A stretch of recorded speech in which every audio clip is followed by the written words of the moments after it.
Yann. Bonjour à tous et à toutes et bienvenue dans cette première hebdomadaire sur YouTube. Aujourd'hui, Comment tirer parti hmm, des talents de ses ancêtres?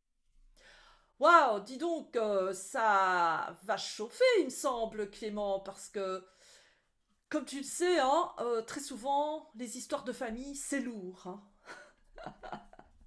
Je sais. Et c'est pas évident de tirer parti des talents de nos ancêtres et puis de les manifester dans... Parce que les ancêtres, ça fait quand même partie du passé, hein, et aujourd'hui, c'est aujourd'hui. Et ce qui est vrai, parce que souvent, ce qui est compliqué, bon, quand on est dans une famille où tout s'est bien passé, c'est pas compliqué de dire, d'être fier de sa famille, de s'y référer. Ça fait même partie des légendes qu'on véhicule. Mais quand on a eu une famille défaillante ou voilà, dont on n'est pas content, vraiment on n'est pas heureux de faire partie vraiment de cette famille, ben, c'est difficile d'aller chercher les talents. Or, quel que soit ce qu'ont fait les gens, ce qu'ils ont vécu, ils ont leurs défauts, mais ils ont aussi leurs talents. Et c'est dommage Mhm. de pas se servir de ça, parce que on sait que des quantités de choses ont été transmises. Oui. Et il faut apprendre à faire le tri. Si j'ai un grand-père qui aimait écrire des poèmes, et c'est mon cas, hein, moi, je me suis reconnecté à mon grand-père qui écrivait des poésies en permanence. Hmm. Mon grand-père, il avait pas que cette qualité-là. Il avait aussi ses casseroles, si je peux dire. Bon, et j'ai pas du tout envie de prendre ce que je n'ai pas envie de prendre de lui. Ah oui, Mais, donc toi tu proposerais de choisir dans l'héritage, de choisir ce qui convient. ben oui, et Hmm. oui, et d'en finir avec cette peur de reproduire la totalité de ce qu'a été nos ancêtres. On n'est pas obligé de tout prendre. Oui. Oui, et je suis d'accord avec toi, hein, c'était un petit peu provocateur quand je disais quoi, ça va chauffer là. Euh, S'il faut reprendre les choses du passé, mais non, personnellement, je pense que c'est ce qu'il y a de mieux à faire, c'est de choisir ce qui va nous aider dans notre vie et ce qui a été une réussite pour nos ancêtres et qui va nous aider dans notre vie d'aujourd'hui à accomplir ce que l'on souhaite accomplir. Et moi, si je regarde ma propre histoire et que je regarde du côté des ancêtres du côté de ma maman, eh bien, il y a une arrière-grand-tante qui était rebouteuse, on va dire. Et puis sa fille était une sorte d'herboriste. Et finalement, qu'est-ce que je remarque? C'est que moi, j'ai hérité de quelque chose de cette lignée-là, qui est passé par mes grands-parents, par ma grand-mère, parce que mes grands-parents étaient cousins et donc ils partagent les mêmes arrière-grands-parents. Et donc, tout ça est arrivé à moi, et moi je l'exprime, mais à ma façon. Je l'exprime, entre autres, à travers mon art de l'accompagnement avec les constellations. Donc, tu vois, il y a moyen de tirer parti, effectivement, de ce qui a été un talent chez nos ancêtres. Bien sûr, bien sûr, et je pense que c'est tout ce qui vient du passé de nos familles, de nos lignées. Mm. Ce sont des trésors de ressources. Parce que d'abord, il y a le côté exemple. Mhm. Donc, un exemple qui a été vécu dans une famille, ben, je veux dire, quelque part, c'est une permission de faire la même chose. Tout à fait. Et, euh, et, euh, et si, même si c'est gâché, on peut dire entre guillemets, gâché par des Mm. choses que l'on considère pas très jolies pour soi, ben, on peut faire le tri. Faire Tout le à tri. fait. Oui. Et C'est- puis, je dirais que ça n'est jamais gaspillé parce que ce que nous n'allons pas utiliser, eh bien, il sera peut-être utilisé par nos propres enfants ou par les enfants de nos frères et sœurs, si on a des frères et sœurs, ou Mm. d'autres personnes du système. Donc, ce n'est jamais gaspillé. Et c'est juste que ça n'est pas approprié pour nous, mais c'est peut-être approprié pour une autre personne du système. Et je vais prendre un simple exemple. Dernièrement, j'ai été vider la maison de ma maman parce qu'elle ne peut plus y vivre seule et il y avait plein d'objets. Et c'était intéressant parce que tout le monde était déjà passé, et moi je suis passée et j'ai découvert plein d'objets qui m'étaient utiles et que j'ai repris. Et finalement, chacun a pu prendre ce qui lui convenait. Et donc là, on est vraiment dans du matériel, mais c'est tout à fait fascinant de voir que en prenant certains objets, je ne dépossédais personne, mais cet objet était pour moi. Et derrière cet objet, il y avait une compétence, il y avait une utilisation, il y avait un usage et il y avait quelque part une transmission qui se faisait aussi. Et je trouve que c'est une belle métaphore parce que les talents, ben, c'est un peu aussi comme tous ces objets qui permettent de faire des choses, d'accomplir notre légende personnelle.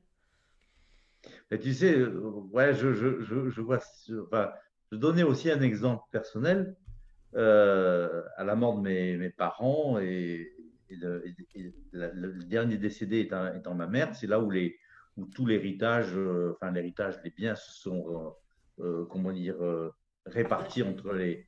Donc il y a eu des tensions entre frères et sœurs. Et moi, résultat de ça, j'ai dit, je veux rien. J'ai décidé de rien prendre. Attends, c'est pas fini. J'ai décidé de rien prendre parce que en plus, je voulais pas me charger Mm. d'une histoire en plus qui se rejouait à travers mes frères et sœurs et des difficultés qu'ils avaient à vivre ça. Moi, je dis, hors de question que moi, je me charge J'en ai assez à faire avec la vie est assez chargée comme ça, donc j'ai pas Mhm. pris. Et puis, quelques temps après, ma voiture est tombée en panne. J'avais plus de voiture. Bon, enfin, il y a eu, je me suis retrouvé sans voiture. Et j'ai téléphoné à mes frères et sœurs, je dis, bon, j'ai changé d'avis, mon héritage, c'est la voiture de maman. Je ne leur ai pas laissé le choix. Et donc, j'ai récupéré, parce que moi, j'étais très pragmatique, j'avais un besoin. Donc, Mhm. ils ont un peu hésité. Mais en fait, ce qui est très étonnant, c'est que cette voiture, c'est ma mère qui l'avait choisie. Ma mère était une personne très conventionnelle, très droite. Et tiens-toi bien, elle avait choisi une voiture dorée. Et Donc, personne n'en voulait. elle avait acheté une voiture dorée après la mort de mon père. Et le jour où elle avait acheté, on s'est dit, mais maman, c'est quoi cette voiture? Et en fait, c'était une façon d'exprimer chez elle. C'est une personne qui, au fond d'elle, est très originale. Ah, Et a une partie d'elle qui est très libre. oh, waouh. Et donc, et, et cette voiture, en plus, moi, je veux dire, ma première valeur, c'est la liberté. La voiture, c'était le meilleur symbole que je pouvais récupérer d'elle et puis de ma famille. C'est un symbole de liberté à tout niveau. Liberté parce que je sais que ma mère a fait ça avec. C'était quelque chose elle a librement elle a osé quelque chose qui était hors norme, Mhm. hein. Et c'était un pied de nez, quoi, un petit peu de la vie. Et en plus, une voiture, je veux dire, c'est un outil de déplacement, c'est quelque chose qui te permet d'être libre. Donc, voilà, moi, je prends ça, quoi. C'est, Waouh. Mhm. Oui, finalement, même les objets sont des métaphores de ce que nous acceptons de recevoir de nos parents, de nos grands-parents, de nos arrière-grands-parents. Et je trouve ça fantastique Enfin voilà, je trouve ça très intéressant de regarder symboliquement aussi euh, les objets qui peuvent refléter euh, des valeurs, mais c'est des symboles, hein, des symboles. Donc pas que des objets. Un objet a toujours une valeur oui, symbolique il est associé à une histoire. oui, et puis il a contribué à des événements. Un petit exemple, comme objet, j'ai récupéré le panier à œufs de... que ma mère avait, qui a 50 ans. Et ce panier à eux, ben, je ne sais pas, j'étais toute contente d'avoir ce panier à eux. Et on dit, hein, il faut pas mettre tous ces œufs dans le même panier. Mais en même temps, les œufs, c'est le symbole de la renaissance, c'est le symbole de la richesse, c'est le symbole de l'abondance. Et voilà, maintenant il trône dans ma cuisine, le panier à œufs avec les œufs des poules de mes voisins. Et ce panier, on dirait qu'il est tout neuf alors qu'il a déjà 50 ans. C'est extraordinaire. Eh Hmm. bien, il représente tous les gâteaux que ma mère a fait. Il représente toutes les galettes qu'elle a fait pour ses enfants et pour ses petits-enfants. Alors, moi, la question qui a à se poser, donc, qu'est-ce qui empêche de faire ça, justement de prendre Hmm. ce qui est intéressant, de Mhm. choisir, de trier, de ne pas tout prendre? Qu'est-ce qui peut empêcher ça ou en quoi les constellations permettent d'aller chercher ces talents, de les assumer Mhm. Oui. et d'en faire quelque chose? Ben, je dirais tout d'abord, ça c'est ma vision des choses, mais il y a l'ego. C'est moi tout seul. Moi tout seul, je veux faire les choses par moi-même. Hmm. Deuxième chose, je pense qu'il y a cette individualisation qui s'est développée après la guerre, qui est je trouve, quelque chose de formidable qui est arrivé à notre humanité, surtout occidentale, c'est cette prise de conscience que nous sommes des individus, À que nous part pouvons entière, ouais. être autonomes, que nous pouvons créer notre vie, que nous pouvons finalement créer notre vie à partir de qui nous sommes. Hmm. Et aujourd'hui, avec tout ce recul, maintenant on est en train de prendre conscience que nous sommes des individus, mais que nous sommes issus d'un système. Et même de plusieurs systèmes. On a notre système familial, on a aussi notre système culturel, social, le pays auquel on appartient, etc., etc. Et que nous avons effectivement tout notre potentiel personnel, mais qu'il est aussi en lien avec un potentiel qui est connecté à ces différents systèmes. Et aujourd'hui, je dirais, l'évolution de l'être humain occidental, hein, je reste quand même dans l'idée que c'est assez occidental cette approche, parce que dans d'autres cultures, on est encore très très lié au groupe, eh bien, nous avons la possibilité de puiser dans l'héritage systémique, de l'héritage transgénérationnel, et de prendre ce qui nous convient pour accomplir ce que nous souhaitons accomplir, et qu'on n'est pas tout seul, tout seul, tout seul. On peut faire les choses par nous-mêmes, et en même temps on peut avoir le soutien de nos ancêtres et profiter de leur expérience, de leur habilité, de leurs compétences, de leurs talents, et les adapter à notre vie d'aujourd'hui.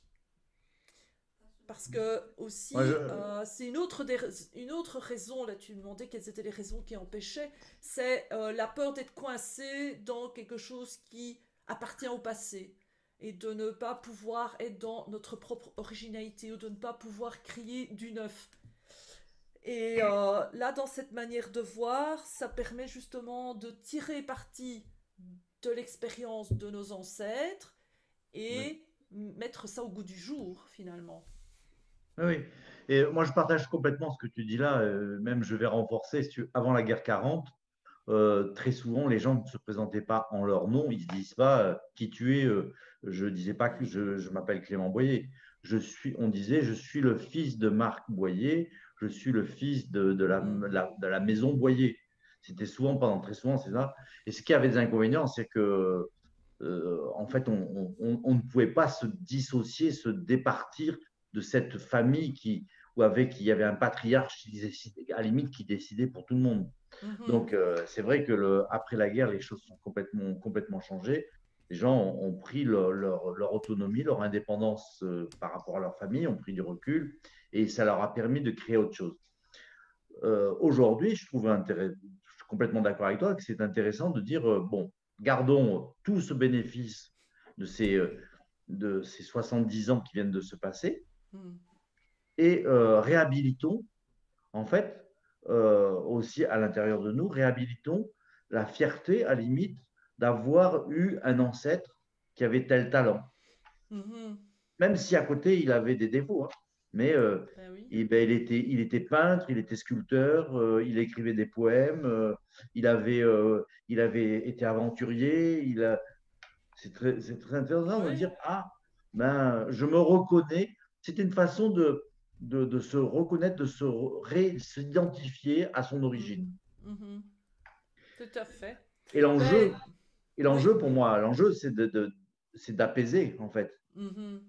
C'est vivre paisiblement son présent et son futur parce qu'on est en accord, on a fait la paix avec son passé. Oui.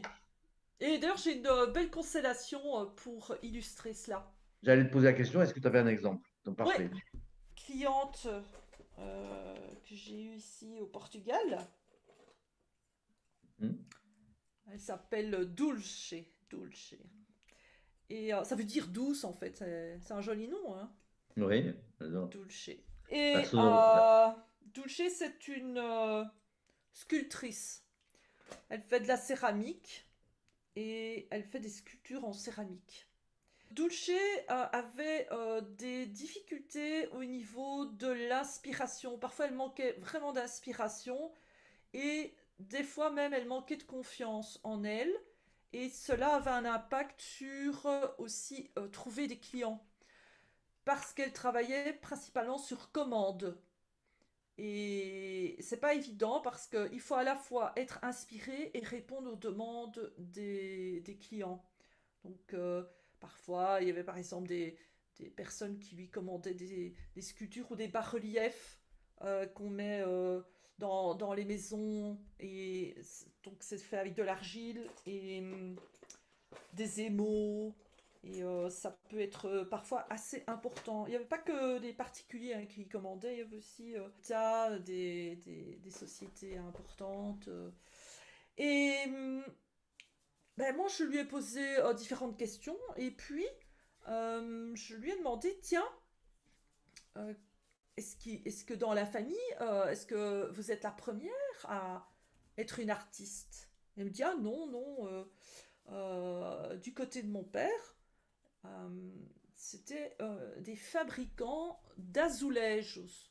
Les azulejos, c'est des faïences portugaises, souvent dans les tons bleus et blancs. Ouais. C'est très beau. Ils font parfois des grandes fresques. Et il y Mhm. a différents châteaux au Portugal qui sont couverts de fresques extraordinaires, qui sont des tableaux, des peintures. Et alors, c'était vraiment...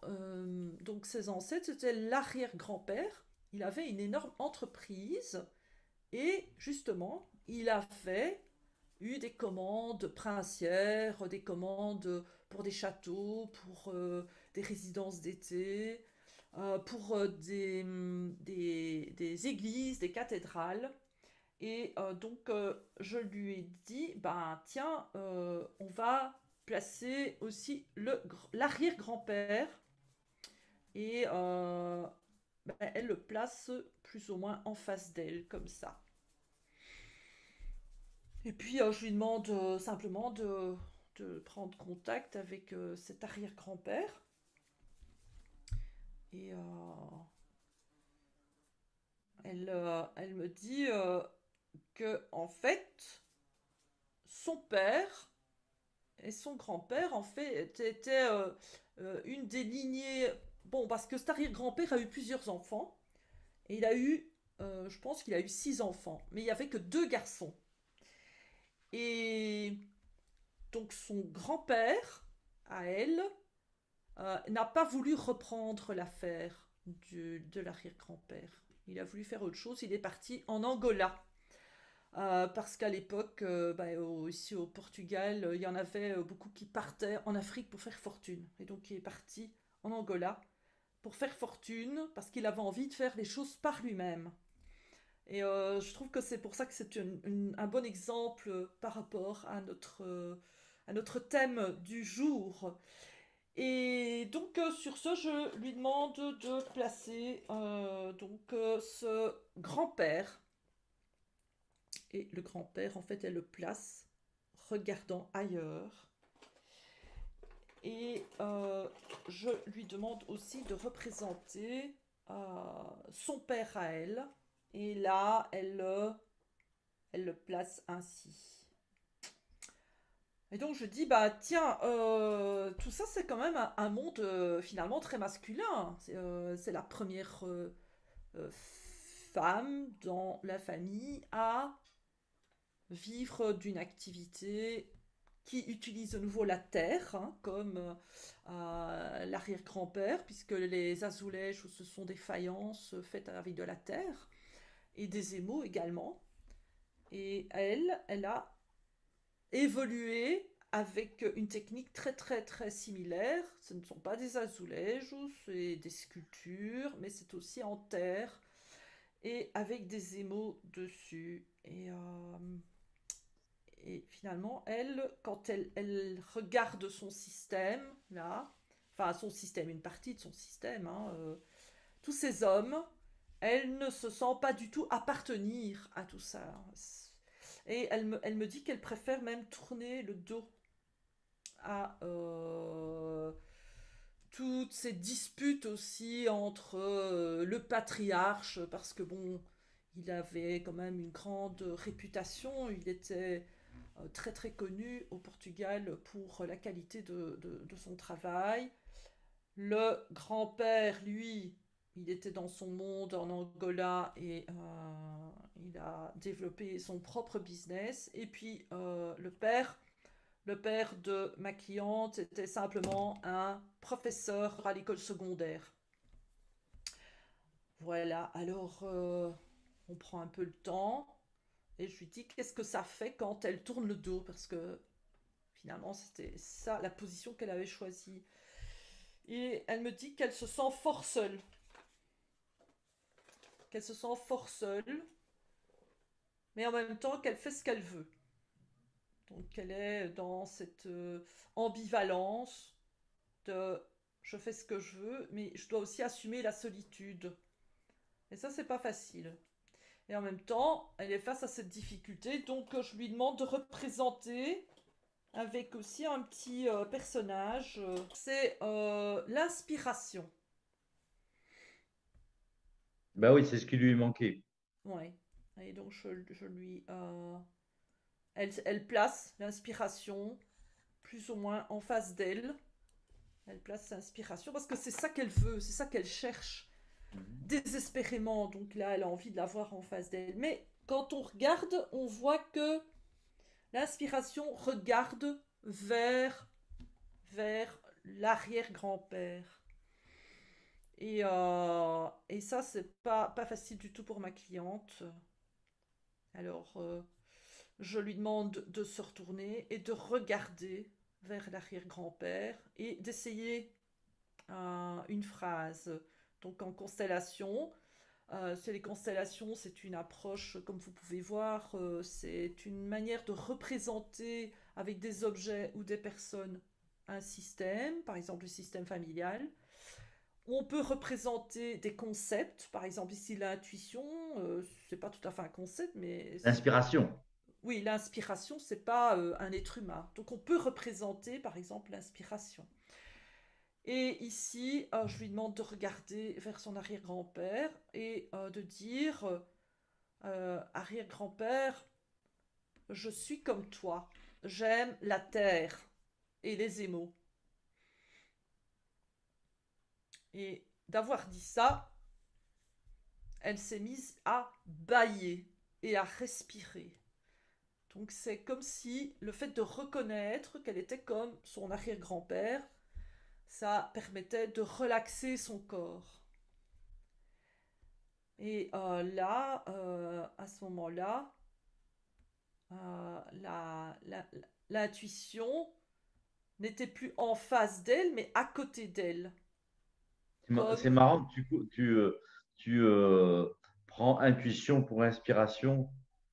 ah oui, inspiration. C'est-à-dire que là, quand elle s'est reconnectée, l'inspiration, elle l'a fait bouger. Oui. Et finalement, l'inspiration et l'intuition, c'est un peu des sœurs, hein. Ah, Et bien dire, on sûr. va rajouter l'intuition. On va rajouter l'intuition. Ouais, je pense que c'est important. On va rajouter l'intuition et on met l'intuition à côté. Et là, je lui demande si elle se sent encore toute seule. Elle me dit ah non, plus du tout. Plus du tout. Ah, Et je lui propose de regarder vers son grand-père et son père en disant je suis la petite et vous, vous êtes les grands avec vos histoires de grands. Et vos histoires de grands par rapport à votre père et votre grand-père. Et moi, j'ai une relation différente avec mon arrière-grand-père. Et là, rien que d'avoir dit ça, ça a complètement changé l'énergie et elle a pu se rapprocher de son arrière-grand-père et donc se connecter, vraiment se connecter à son arrière-grand-père.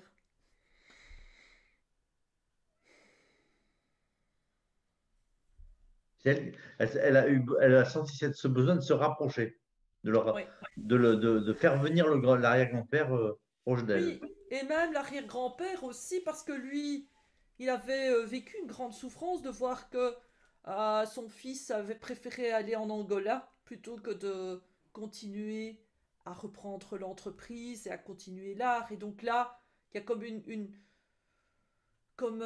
transmission qui se passe entre l'arrière-grand-père et son arrière-petite-fille. Ah oui. Il transmet son savoir-faire, son talent, son expérience, il le transmet, il soutient énergétiquement aussi son arrière-petite-fille qui est accompagnée de son inspiration et de son intuition. Et alors là, j'ai proposé de mettre des clients à venir. Et, euh, et alors là, je lui ai proposé de dire euh, maintenant je suis prête. Et là, Mhm. franchement, c'était marrant parce que même celui-là, il avait déjà ses bras qui vont vers elle. Il y a un mouvement déjà d'aller vers elle pour demander son talent, son expertise et ses créations.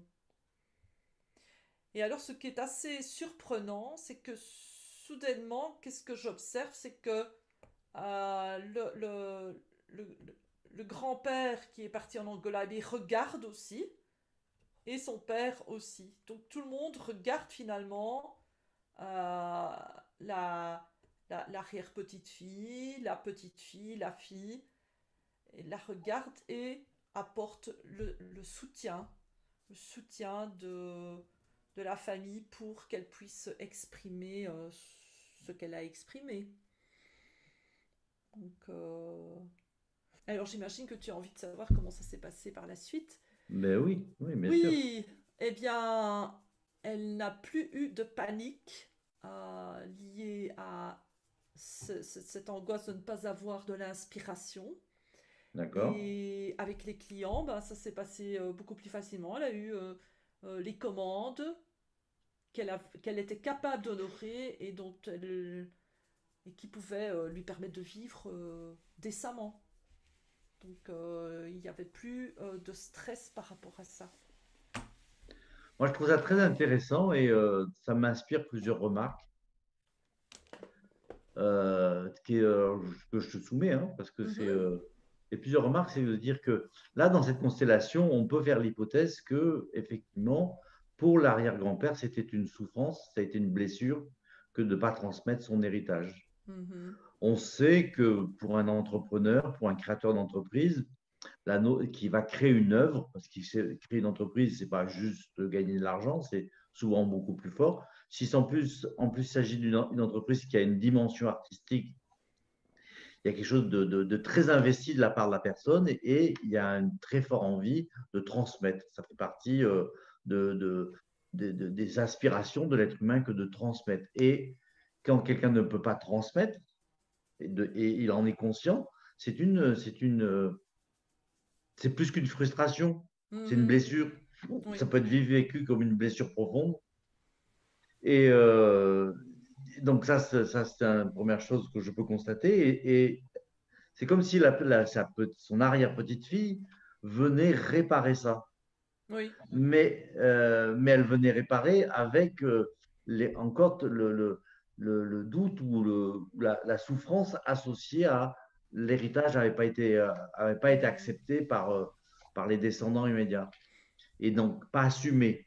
Parce que son grand-père et son père n'ont pas assumé l'héritage, ils l'ont même rejeté quelque part. Oui. Et elle se retrouve avec l'héritage de l'arrière-grand-père, l'héritage du grand-père et du père de ne pas assumer. Mhm. Donc ça fait une ambivalence à l'intérieur. C'est un jeu complètement inconscient. Et quand as fait cette constellation, on voit qu'elle ça reconnecte et qu'elle peut assumer pleinement, Mhm. en fait. Et elle ne le fait pas au nom du grand-père, de l'arrière-grand-père, elle le fait pour elle. Oui. Mais en même temps, ça répare comme s'il y avait un accroc en fait Mhm. dans le tissu lignagique et ça répare ça. Je trouve ça très intéressant. Et en plus, on sait qu'en transgénérationnel, souvent c'est à la quatrième génération que les choses en fait ressortent et se règlent. Et là, on est l'arrière-grand-père et on a quatrième. On a, Ah oui. ben Mais oui, c'est toujours très amusant, c'est que, en tout cas pour mes clients, ils viennent avec toujours l'idée que le problème vient ou des parents ou des grands-parents. Mais j'ai constaté de nombreuses fois que ça remontait parfois beaucoup plus loin.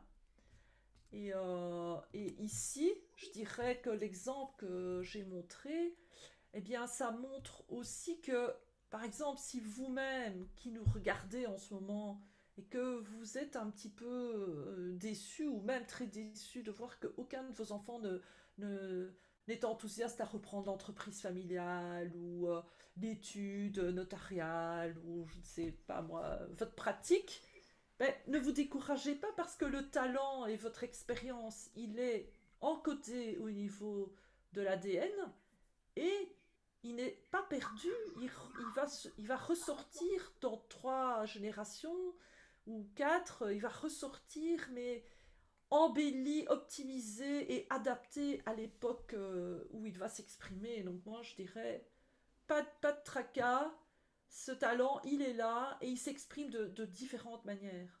et vous Et pouvez le alors, préparer. oui, Vous pouvez laisser des traces. tout à fait. Et ce que ma cliente a fait, Dulce, c'est elle a mis des azulejos qui ont été réalisés par son arrière-grand-père dans son atelier. Et elle a mis aussi la photo de son arrière-grand-père.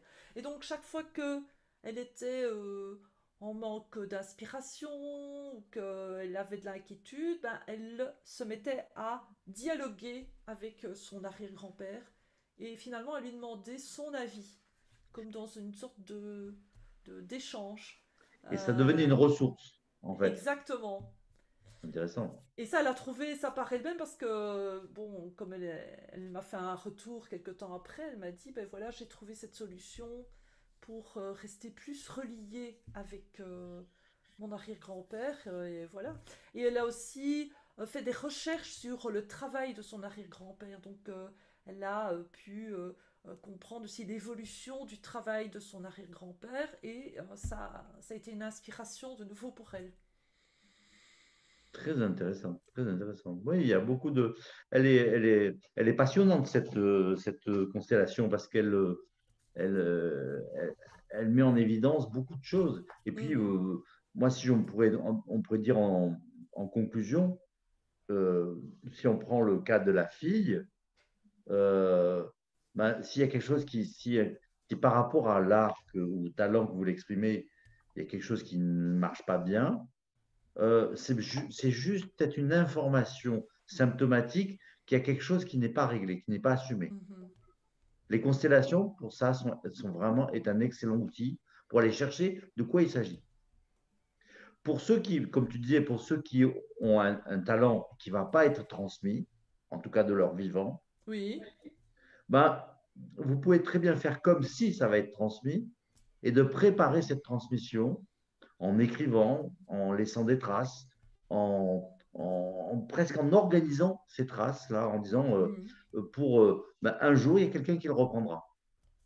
Oui. Et en disant que la personne qui le reprendra, ça peut être de votre famille, mais ce n'est pas une obligation non plus.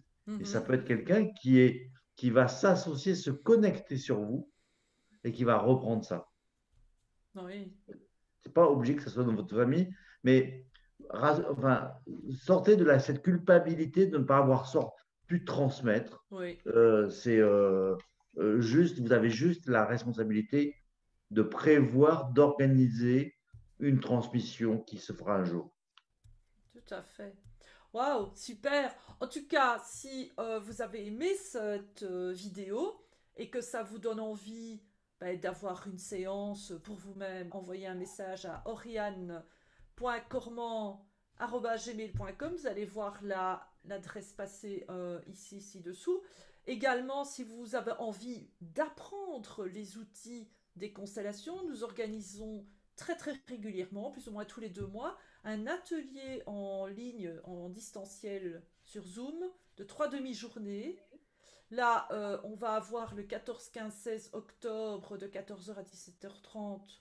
C'est 3 demi-journées d'initiation pratique aux constellations.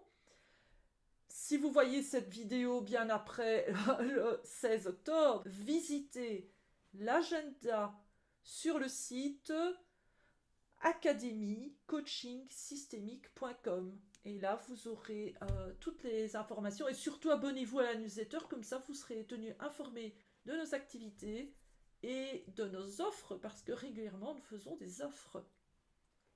Et est-ce Voilà, que les voilà. gens peuvent encore s'inscrire pour le 14-15? Oui, bien entendu, vous Est-ce qu'il y a pouvez encore des encore vous places? inscrire. Il reste encore 3-4 places. Donc, vous êtes les bienvenus. Envoyez-nous un email à oriane.cormand@gmail.com. Voilà, voilà. Ben, dis donc, c'était chouette, hein, Clément. J'ai bien aimé notre. Ouais, c'est très intéressant. Et pour les internautes, aussi, Oriane propose une formation en ligne, une formation au métier de constellateur ou de facilitateur en constellation.